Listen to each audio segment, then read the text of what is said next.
Hello, everyone. Welcome back to Soul Spark. This week, we are joined by Kelsey Abbott, who is an intuitive human design reader, a certified professional coach, and my favorite, an instigator of joy. Welcome, Kelsey. Thanks, Kelly. I'm so excited to be here. I'm so excited you're here. And yesterday, we recorded an episode with me on your podcast. So everyone will have to go check that out. And then today, we get to do the reverse. And then before we pressed record, we were just talking about how we're going to miss each other now. So we'll just have to do this again Yeah, this already. is what we do now. Yeah, every day. Well, okay. So the first question I ask all of my guests is the question, what sparks your soul? Mm. Oh, you got a mouth breath. That's me with my taste digestion. That's when I breathe in truth. That's a really good sign. That means a really good question. Ooh, I love Sparks it. my soul. Nature, all parts of nature, walks with my pack, with my husband and my dog in nature, swimming and biking and running, moving my body in any way, spreading joy, talking about human design, connecting with amazing humans, and spreading ripples of light around the planet.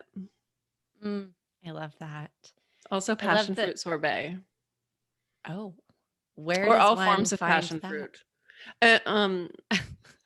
My husband brought some home from the grocery store yesterday.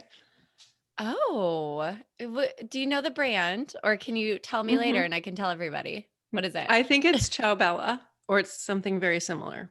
Okay, I've seen that one. Yeah, Oh my God, that it's sounds it's amazing. really good. Especially as we get into warmer weather soon-ish. We're all going to be wanting more of that. So hmm that sounds incredible. And Yum. I'm obsessed with passion fruit. That taste in my mouth just makes me dance. Like fresh passion fruit is Yes. Yes. so good. And then passion fruit, the fresh ones, they're like yellow with the seeds inside, right? Or is it the pink? So they come, I guess they're different types, but they often grow together. But I guess it's separate vines because I have friends with a passion fruit vine and they bring me the occasional passion fruit. And often it's yellow, but then the other day it was red. Oh. Um, the red ones are a little sweeter. Hmm. I love them all. That sounds amazing. It reminds me of Bali, which is my Mm, favorite place in the world. And like they just give you fresh fruit. We talked about Bali yesterday. yeah. I have Bali on the mind right now, but they just give you like fresh platters of like fresh fruit with like passion fruit. Have you had Rambutan before? No, wait, is that the one that stinks but No, tastes that's good? jackfruit. Okay. Rambutan's like red and prickly, but then you like peel the skin off and it's like a little, it looks kind of like a lychee and it has Mm. like a hard pit inside, but they're just like perfectly sweet, like not too sweet, but perfectly so good. And this whole episode will be about fruit, Yes. instigating the joy of fruit. There you go. Okay, so I have had someone on the show before talking about human design, but I'm really excited to talk to you today about different aspects of it that we haven't dove into before. So, just in case people haven't heard that episode and they're really new to human design, or maybe just wanting like your definition of human design, will you explain what it is for us? Yeah, so I can explain human design in two ways. There's the boring way and the interesting way. I'll do the boring way real fast. It's that it is this system of understanding that's a combination of or influenced by astrology, the chakra system, the Kabbalah tree of life, and some other stuff. Okay, now here's what it really is. Your little baby soul got called to Earth School and it got so excited because Earth School is amazing. And it picked out exactly who you're going to be and what you're going to do and how you're going to change the world because each one of us is here to change the world in our own very unique way. So as your soul picked this out, it also picked out all the tools, in other words, all the golden nuggets that you are going to need to be who you're here to be and do what you're here to do. And it sprinkled that all over your chart. And then it chose the exact time, down to the minute, an exact day and place where you would enter Earth School. So then you come into Earth School, you've got all this stuff, and on day one, you know it all. On day two, you start forgetting. And then somewhere along the line, you discover human design, you discover your human design chart, and you remember it all. Oh my God, I love that. I love that. I always like to say, we all come in, these little entities of our soul with all of our unique gifts. But the way that you just said it was so beautiful. That's going to be like the clip that I share to get people to listen to this and watch it. I love that so much. Yes, yes, yes. Like there's no coincidence why we are who we are and why we have the gifts that we have. And it's up to us as adults to choose to do the work to remember. And human design, like you said, is such a beautiful tool for that. And I love that you mentioned all the different influences within it. I've never heard the Kabbalah tree of life. Mm-hmm. There's this book called Anatomy of the Soul by Carolyn Miss. Have you heard of it? I have, and I've never read it. Do you recommend it? Yes, definitely. If people are interested in the chakras, but she also compares the chakra system to the Kabbalah tree of life. I feel like I'm butchering that, and to Christianity, and shows how they all are basically sending the same message. And I just think it's really beautiful. But I've never heard anyone say that those were the different influences on human design, but it makes a lot of sense to me. The I Ching is also in there for human design. Oh, what is that? The I know it's of Chinese origin, and I know that it Sounds like it. got some of the influence. So there's some stuff in human design that's just like icky. And this is what I want to say to everyone listening. If you go down that human design rabbit hole and you learn something that doesn't make you feel amazing, then pivot. Just like human design, I believe, is here to help us remember who we are and give us permission to be ourselves. If you learn something that makes you feel like you're trapped and you can't do things in a certain way, and you like, it just makes you feel icky, then you are like, change who you're learning from. If it's from me, please ask me. I'm a real person and I love to talk about it and clarify things. You're amazing. Thank you. Will you explain? Can you just give us like a brief summary of each type? And that way we can kind of go from there and talk about like the open centers. And we were talking yesterday about the planets and how they affect the centers, which makes sense with the whole astrology piece. So I kind of want to take it into that direction. Does that work? Yeah. Yeah. Awesome. And I can't talk that much about how the planets change things, but we'll deal with that when we get there. Yeah. Okay. So there are 5 energy types. And this human design, by the way, if you're new to it, you don't have to take a test to find out what your design is. You just need to plug in your birth date and exact time, which is hopefully on your birth certificate. Okay. So there are reflectors, projectors, manifestors, generators, and manifesting generators. Let's start with reflectors. They're supposedly the least common, but I know a lot of them, so I don't necessarily buy the fact that they're not that common. Reflectors are here to be a disco ball of awesomeness. They are in the center of the tribe, ideally. They amplify and reflect our own wisdom and energy back to us. So if you want to know how things are in your tribe, in your community, look to the reflectors. If you want to feel really good about yourself, go have a conversation with a reflector, because you're going to be like, oh my God, they're so brilliant. Yeah, they just reflected all of your own energy right back to you. And of course it looks shiny and amazing. And if it doesn't, well, then check yourself. I love that. So reflectors are super important to the health of humans. Then we've got projectors, and projectors are here to guide us and to make existing systems more efficient and more accessible for all of us.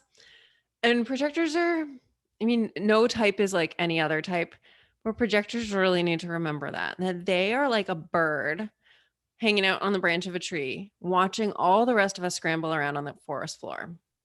So projectors from that branch, they're looking down and watching all of us, and they can see things so clearly. So imagine that one of the animals scurrying around on the forest floor is a squirrel, and he's looking for his nuts. And that squirrel is just like scurrying around, and the projector yells down, "Yo, squirrel, your nuts are over here." And the squirrel looks up and is like, "Who are you? And why are you telling me what to do? You jerk. Mind your own business." Like, doesn't go well. Now imagine the squirrel is scurrying around and it's like, "Oh, there's that projector watching everything. Hey, projector, do you know where my nuts are?" And the projector's like, "Yeah, they're right here." It's like, "Thank you so much, projector. That was so helpful." So the deal with projectors is they are here to guide us, to share wisdom with us because they see everything, but we aren't always ready to receive that wisdom. So projectors need to wait until we've cleared space to receive their wisdom, which means that they just need to create an invitation. So they need to say, for instance, "Hey, do you mind if I share something?" And then the person will either say yes or no. Mhm. If they say no, as a projector, you might be a little annoyed, but Because you're like, I know. I know these things and you're not listening. And projectors are also, they're here to take in so much wisdom. So again, projectors want to remember that they're not like the rest of us. It's not about output. Like, you're spending so much of your time as a projector, ideally taking stuff in, reading, watching, meditating, listening, and then a little bit of your time guiding people. That guiding people is energetically expensive. So you don't have to be like talking all the time. Also note for projectors get tangled up in that, like they'll see it described as, quote, "wait for the invitation." And a lot of projectors feel like that means they have to sit on the couch and do nothing and just wait to be invited. No, you get to create the invitation.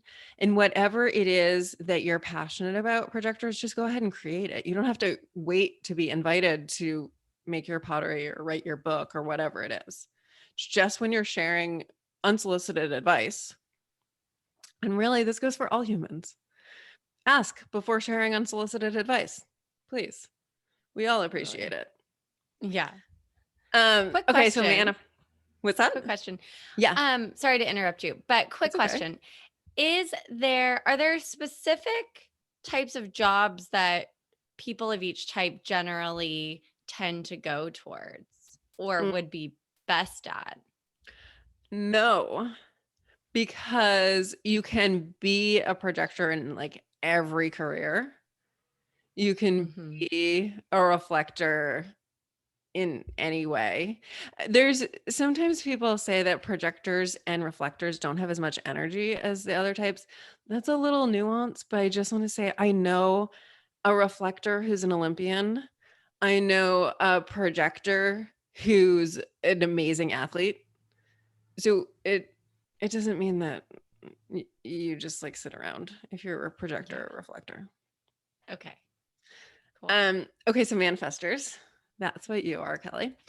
You guys are super powerful and your energy is really big. So, Kelly, if you were planning a career as a burglar, give up now because everyone feels when you walk into a room. Your energy is big. Everyone's going to look at you. You are not capable of sneaking around. So, sorry to crush that dream. Yeah, shoot. I was planning on my first bank robbery this Yeah. weekend. So, Full spark. manifestors are all about creating energetic movements. You guys have to be brave enough to go first and trust that the right people are going to follow you. They are. And the people that aren't going to follow you aren't going to follow you, and just don't worry about them. Just go do the thing. You are here to go first. And you're going to get urges from the universe. Follow those urges. And those urges are things you can't explain. It's like walking down the street and you see a swing set and you just like run and go get on the swings or run into the ocean. That's you following an urge. And you follow the urge until you're done with it. And then you rest because another urge is coming. So your work pattern involves a whole lot of like surge, rest, surge, rest. And then we talked a little bit yesterday I don't remember if we were recording or not, on how you guys are supposed to inform other people, which is just a way to be nice to other humans, because manifestors are here to do whatever they want. And it's just nice and polite of you to tell us where you're going, because manifestors have a tendency to just walk away and go do what they want. Yeah. All of it resonates. Okay. So then we've got generators. And generators are the most common type. Generators are here to follow their desires, follow what lights them up, follow their spark. So when they do that, their energy becomes super sparkly. And when their energy is super sparkly, they elevate the world. So generators grow up kind of feeling like they're supposed to sacrifice themselves, because a generator is born knowing they're here to lift people up. And then when they're little kids, they get celebrated for, giving away their favorite toy or just doing things that they don't want to do. And so Being they people get told, pleasers. exactly. They get celebrated for being people pleasers. And so they grow up thinking that they're supposed to sacrifice themselves, and that's how they'll lift the world up. But actually, the way they can elevate the world, not just make one person a little bit satisfied, maybe, is by following what lights them up. And when a generator is lit up, their energy is so juicy that everyone just wants to be with them. It doesn't matter what they're saying. Everyone just wants some of that. They just want to be in that energy. Love it. Yeah. So then there's finally manifesting generators, which is me. And we're hybrids of manifestors and generators. So we got all the pieces for manifestors and all the pieces of generators. And when those two things combine, they make for individuals who are here to follow the joy and to play. And we bounce a lot, where the rest of the world has this idea that we're supposed to go from A to B to C to D. As MGs, we go from A to purple cow to, I don't know, C Zebra. to 32, yeah, to llama. And that bouncing is part of our magic. We are here to carve our own path. No one has done it our way before. And we're here to do what people think is impossible and do it with so much joy and play, and show other people that they don't have to fit in. Because when we're not fitting in, when we are just following what lights us up, we, like the generator, are super sparkly, and our energies just feels really good. And people just want to be in that juicy magnetic energy. I love it. And I just love how, the way you explain it, when people allow themselves to be in the energy that they are, they shine, all of them. Yes. And they Yes. bring like so much light to the world. And that's what the world needs. Is it We not? are all here to share our light. Every Absolutely. type has a slightly different light. Mm-hmm. And that's what makes it so cool. It's like pieces of a magical puzzle coming together. Well, that's actually what I always say, that we are not on a planet of 7 to 8 billion separate humans. We are on a planet of one human shattered into 7 billion separate pieces. And all of those pieces fit together when we own and share our gifts. So we own and share our gifts, we fit together, and then we rise. Yes. That's what we're here for. We need each other. Mm-hmm. And the more as individuals we are allowing ourselves to step into our light, then we inspire those around us. And like you talked about that ripple earlier, it creates this ripple effect of light that can spread through the world. And I feel like to some people it can sometimes sound a little too optimistic or something, but that's truly how I like see it. And I think you could agree by the way that you talk about it. Yeah. Yeah. So I just love, seeing the world from this like positive place of like all of this possibility that we have as souls in this human experience to create for the world. Right. So thank you for what you do. I love this so much. The next thing I wanted to maybe have you talk about is the aura, because you talked about as manifestors, we have this like we can't sneak around because we have I think it's a repelling aura, which doesn't Yeah, I sound very don't like that word though. me So either. that repelling is just getting to the fact that people are either going to be super drawn to you or not, because your energy is so big. People are scared of it. Like Mhm. young manifestors get bullied because people just like feel their energy. Other kids feel their energy and are like, what do kids do when they feel something that scares them? They're mean to They it. like Yeah. point it out as other and different and make fun Mhm. of it. I think I told you yesterday, I got bullied so bad in middle school. It was like Mhm. for no reason, you know? No, the reason was probably that people felt your big energy and were like, Yeah. like I'm going to defend myself against that. When manifestors, you guys really truly are here to step into your power. Your power is huge. You got to own the whole thing. And by owning your power, you inspire the rest of us to step into our power, to really Yeah. take up space in our full aura. Which I love hearing because that's what I'm trying to do. So that's And you're amazing. doing it. You are doing Thank it, you. Kelly. So are you. Oh. Thank you. Okay. What's everyone else's auras? So the manifesting generator, we've got big auras. We're like second behind you guys.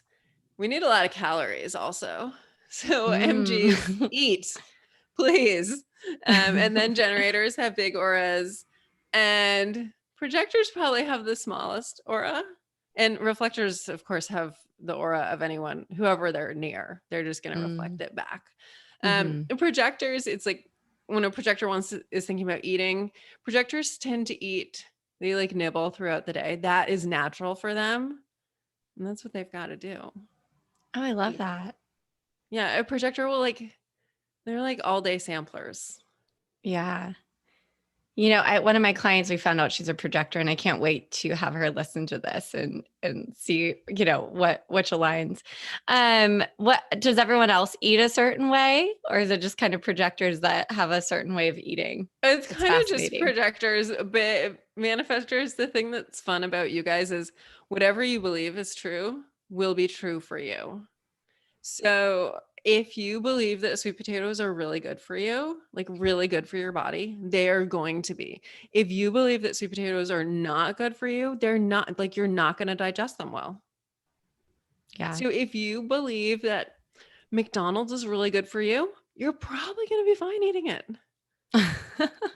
Like your body will respond to your beliefs. And this means also as a manifestor, you other people's opinions and permission is so not for you. You do what you want. Mhm. Whenever you're wondering what to do, just do what you want. That is your power. Don't ask other people's opinions. Don't ask for permission at all. That's just going to make you feel small. And when manifestors feel small, they tend to feel angry. And you're going to feel trapped and like you're in a cage, and you are not Oh my meant God. for a cage. That is literally exactly what I think when I'm feeling like stuck in a situation. I'm like, I'm in a cage and I need to like fly out. Yes. Yes. But so would manifesting generators kind of be the same in a sense that like because they have that manifestor piece within them, that what they think is good for them might be the same as well. Yeah.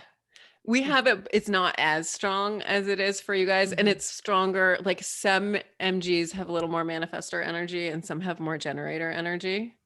Mhm. And it's one of the ways you can tell which you have more of is which resonates with you more. If I say that, so generators, I was saying they're when they're little, they're kind of trained to people please, to sacrifice themselves instead of to own their sparkle. And one of the ways this shows up in an adult is I have a client who is currently living in Germany, and she was going to schedule a call for her clients at it ended up being like 1 a.m. her time, because she was like the time like to get everyone in the States at the right time. And I was like, no, no, no, no, no, no, no. Remember, you are here to be sparkly.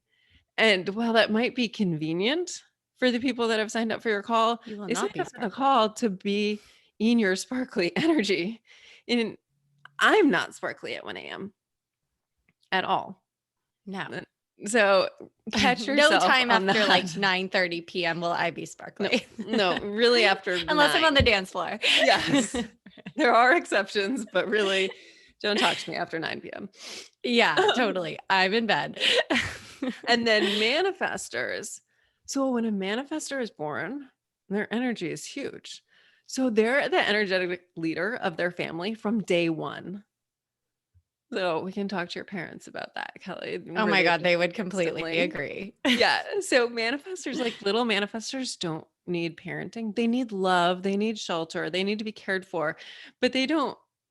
A little manifestor will often say, I know, Mhm. and just do what they want.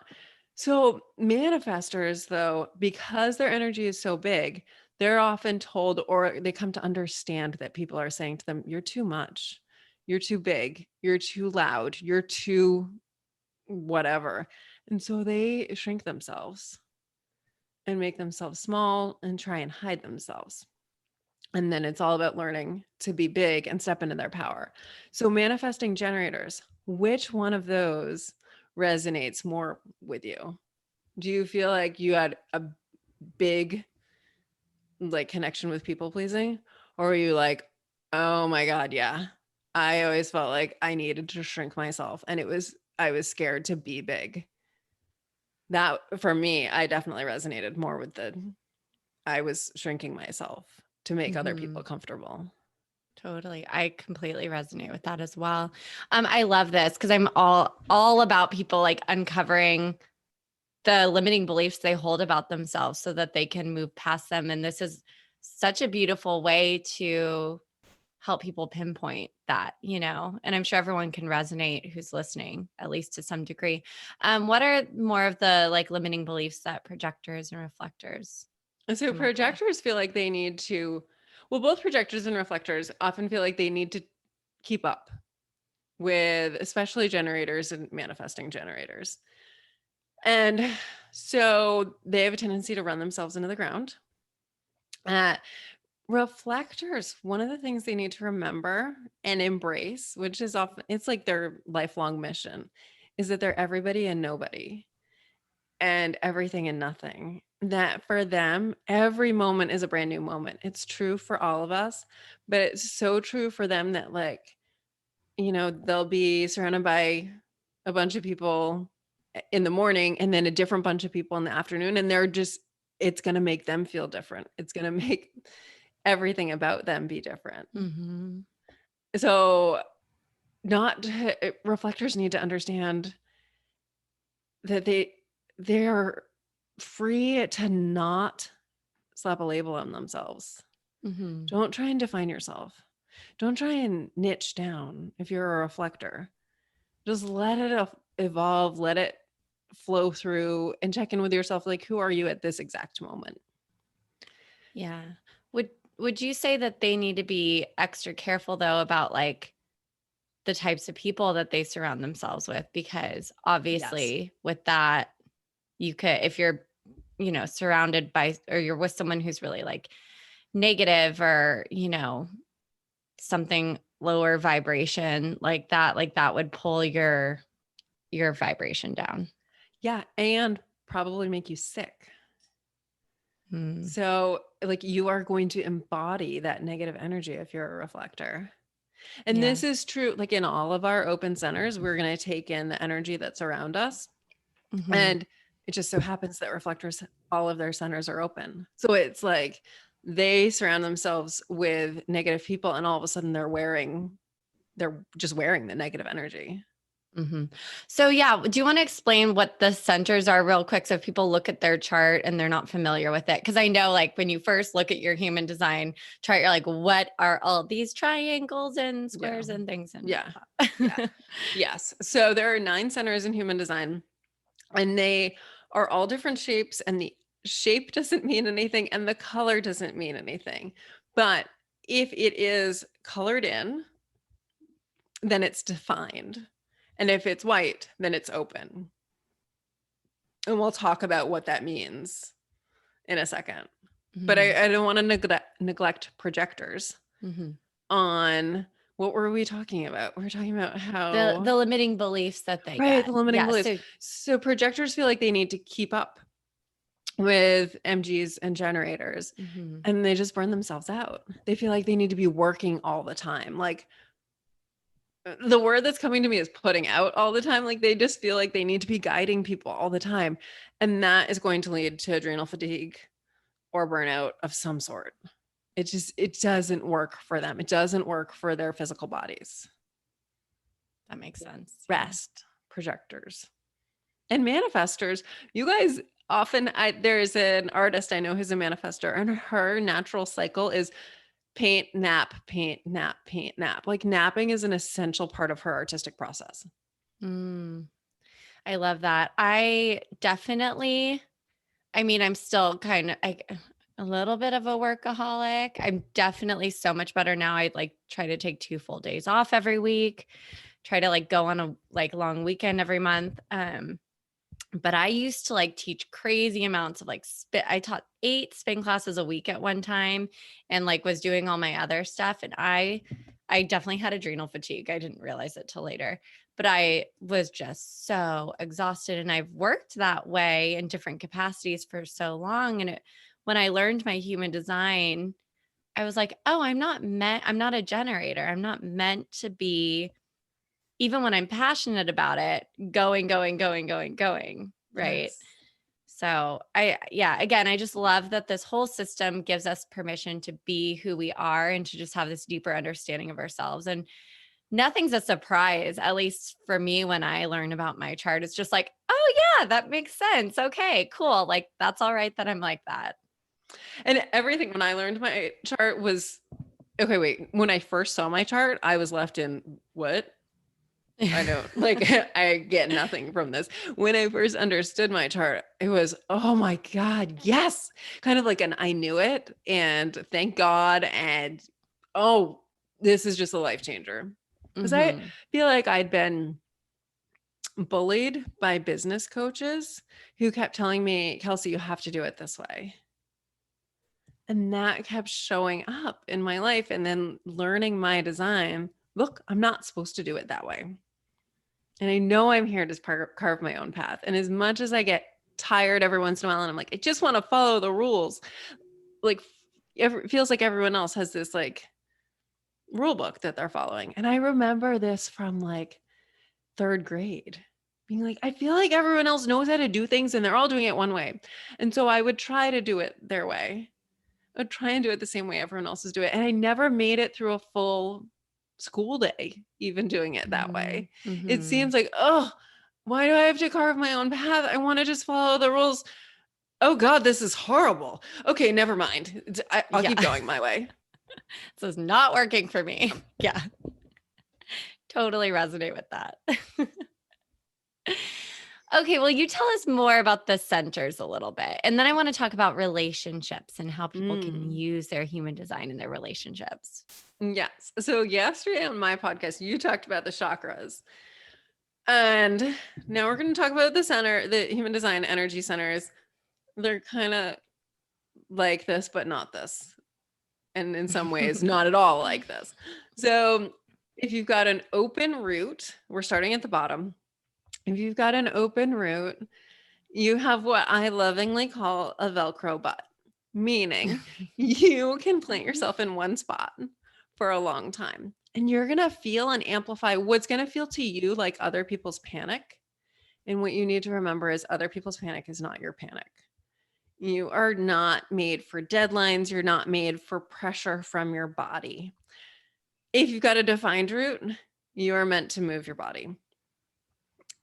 I'm constantly like spinning in my chair a little bit here. Like I have a defined route. I need to move. This was so much permission for my childhood self that I remember my mom being like, why do you have to fidget all the time?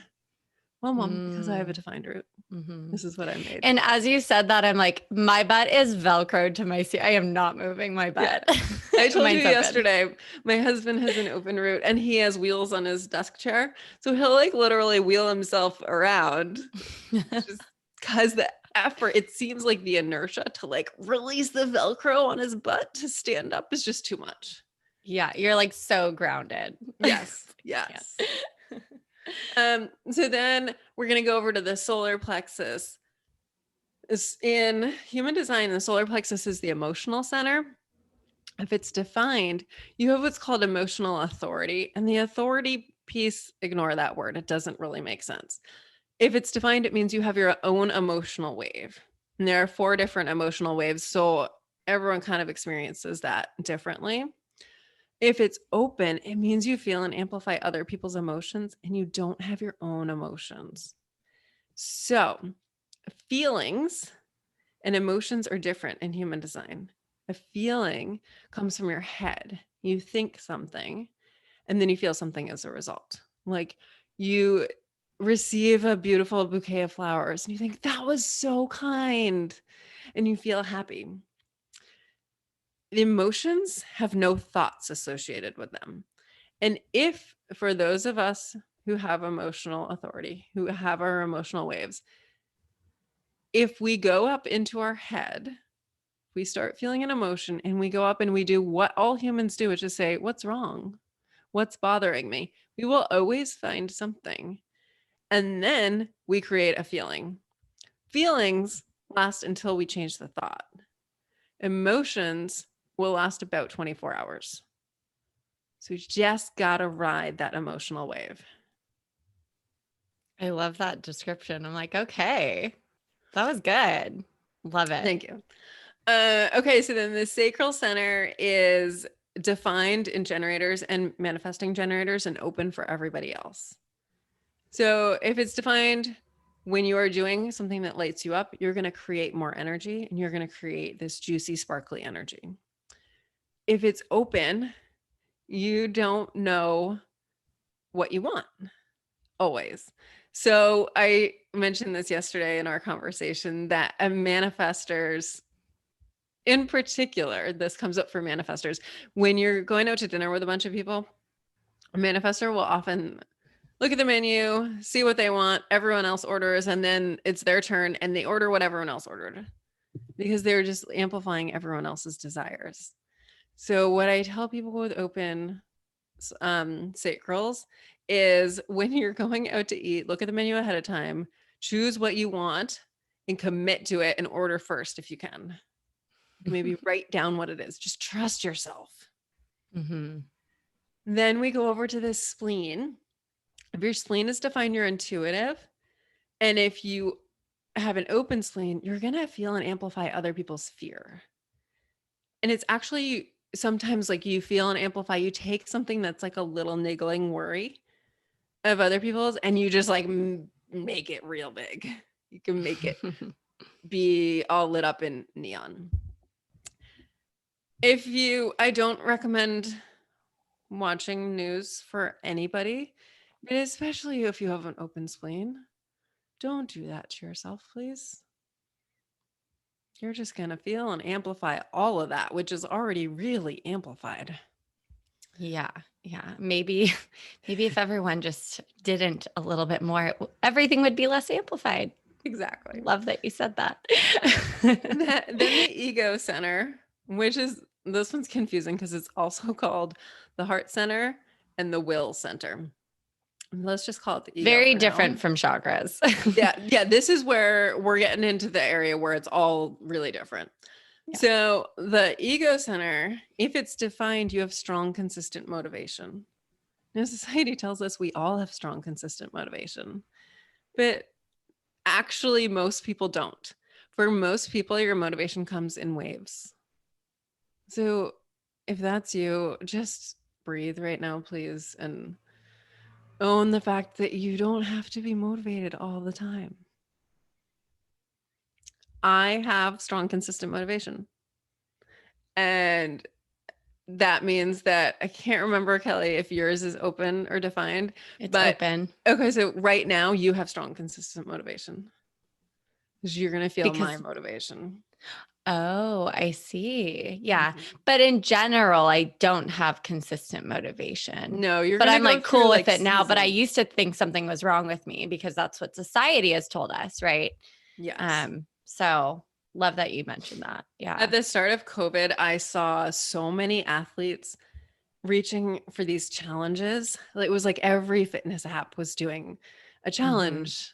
And here's the thing, if you're not motivated, it's okay. Just be not motivated, because you're gonna there's a gift in every part of that motivational wave. So say you're an athlete and you're not motivated to train right now, but you're really interested in cooking, then go that direction. Just because you're unmotivated doesn't mean you're going to be sitting on the couch all day. And if it Yeah. does, there's nothing wrong with that for like Right. a short period of time. This is just a wave. And then you can nourish your body with rest and good food, and then you'll help Exactly. yourself even more, right?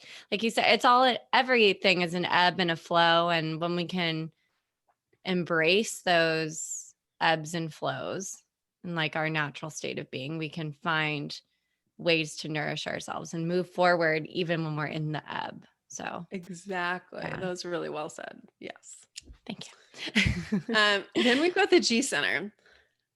The G center is what really gets confused with the heart chakra, but it's totally different. So the G center is the identity center. If you've got a defined G center, you know who you are and you know where you're going.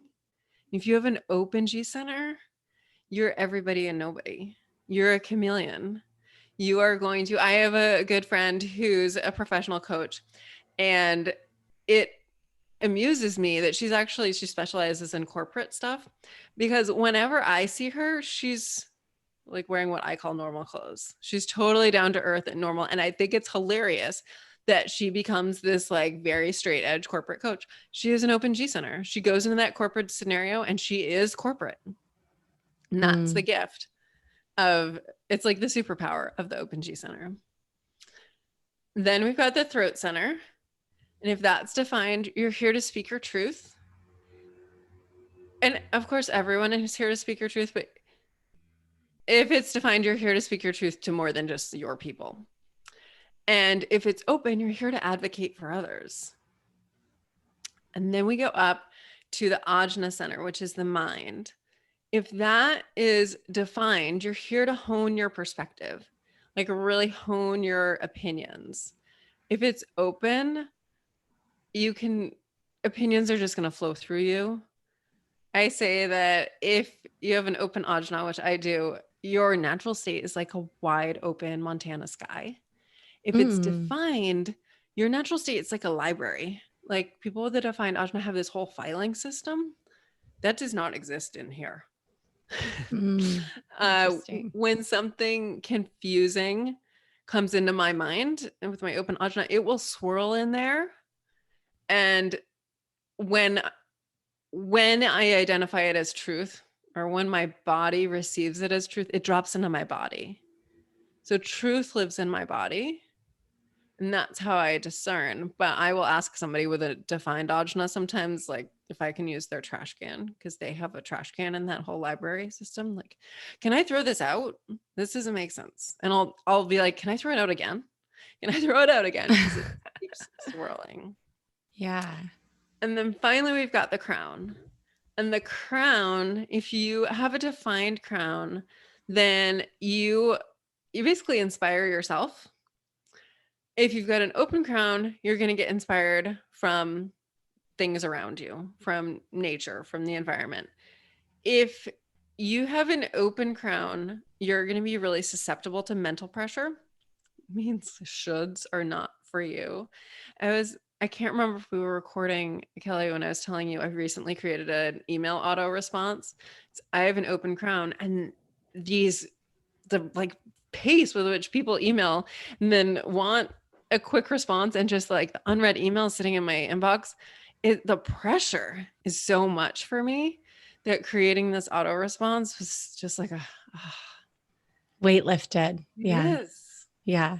And then mine's defined, and I'm like, I'm cool. They can sit there. Exactly. Yeah. Oh, so good. And I love just how you explain everything. And all your examples that you give, your metaphors are great. Thank you. Well, I feel like we could keep talking about this forever, but I do want to shift to talking about relationships and how human design can help us to foster deeper connections with those that we're in relationship with, and not only romantic partners, but friends and colleagues and, everyone, family, everyone around us. Yeah. So when we understand somebody else's design, then we can celebrate them for doing what they're here to do. So for instance, you've got a defined crown. So we put you in a sensory deprivation tank. You're going to come out with all this inspiration. Put me in, I'm going to nothing. And I can just be like, that is so cool. The things that you just come up with on your own, the way that you can nicely should on yourself and handle it. Like you can use mental pressure to get things done in a nice, flowy way. For me, mental pressure is too much. And when I Paralyzing. feel it, yeah, when I feel it, it's like, oh, that is not for me. So I dream of this time when we're all going to wear our human design charts like around our neck. So when you meet someone for the first time, you're going to see their chart and be like, oh, you've got the gift of knowing how to say things. I could really use your help in this project I've got. And just being able to, again, like fit the puzzle pieces together. This is how we are in relationship, is we say, hey, you've got this. I could really use it. I don't have that. That is not my strength. Or I can help you because I have this. My husband has the gift of grace and charm. And a couple of years ago, we were trying to figure out what to do with my parents for Christmas. And we talked about going up to visit them in New England. And we were like, oh, I don't want to do that long drive, stay for a couple of days and do the long drive back. And we wanted them to come visit us. My mom was starting to pressure us. And of course, that pressure is like too much for me. And I asked my husband, hey, will you invite them to come visit us in Florida for Christmas? So he writes this email. And my mom writes back like, oh, what a wonderful invitation. This is so fabulous. And booked their tickets. I had hinted at it before and it was not going well. And if I had written that email, it would not have worked. But because he's got this just like anything he says is just received as grace and charm. So that's amazing. We can like nicely use each other in that way. Yeah. Yeah. But then there's also understanding somebody else's emotional wave. When you can see that a loved one is experiencing an emotional wave, you can help them through it by reminding them not to talk to anybody. You can say, what do you need right now? And remind them just to ride it. You are no longer like, what's wrong? What did I do? Just celebrate that they're in an emotional wave and see what comes up. Because a lot of times that emotional wave is going to show us things that we've been trying to ignore for a while. Remind them not to act on anything, but just like, okay, what do you see? And this has been a huge thing in my relationship with my husband, and him saying to me, because I've got this tiny emotional wave, oh, are you an emotional wave right now? And for me to be like, oh, am I? Because when I'm in an emotional wave, it feels just like I'm wearing foggy sunglasses. The world is a little foggy. So are things feeling foggy right now? And I can check in and be like, oh yeah, I think I'm in an emotional wave. Okay. Like closing down shop until I'm out of this. I love that idea of just like closing down the shop, going inward and letting, your self find the answer versus going out and, we always know the answer. We don't need anyone else's opinion or approval. And that permission to just go within and like say, like, not right now, world is very, very powerful. I love that. Yeah. And it's so hard for us too to say, no, like we're talking 24 hours max. Just step back. But we tend to be like, oh my God, I want to do it now. And especially with all these emotions coursing through us, we're like, I want to respond to this thing right now. Don't. When we're those of us with emotional waves, we have no clarity in the now. Let it flow through you. You'll catch it on the other side. And you will have so much clarity, because when you've been wearing those foggy goggles for a while, like I remember after one emotional wave driving to swim practice and looking at the sunrise and being like, holy cow, that's crisp. Yes, I was definitely in a wave yesterday. Yeah, I love that. Just shut it down, get out in nature, look at nature, do something, and you'll find Yeah. your clarity. And So if you beautiful. have an emotional wave and a defined route, move your body when always, but that's going to help you move the emotions through. Mm-hmm. Beautiful. Well, I could talk to you forever, and I'm sure, we will collaborate again, and I will be seeing you every single day in the afternoon for our daily call. Just I kidding. like that. But yeah, thank you so much, Kelsey. You're incredible. And, everyone will need to go over and listen to your podcast. Will you tell everyone, where they can find you, where they can get a blueprint done with you or a reading done with you and all of that good stuff? Yeah. Come on over to kelseyabbott.com, and you can actually get, if you don't have your chart yet, you can get a free chart there, and it's going to come from me. So you'll get a golden nugget too. Ooh. And you'll find everything you need over there, and listen to the Find Your Awesome podcast. And I've got a YouTube channel you can get there from my website as well.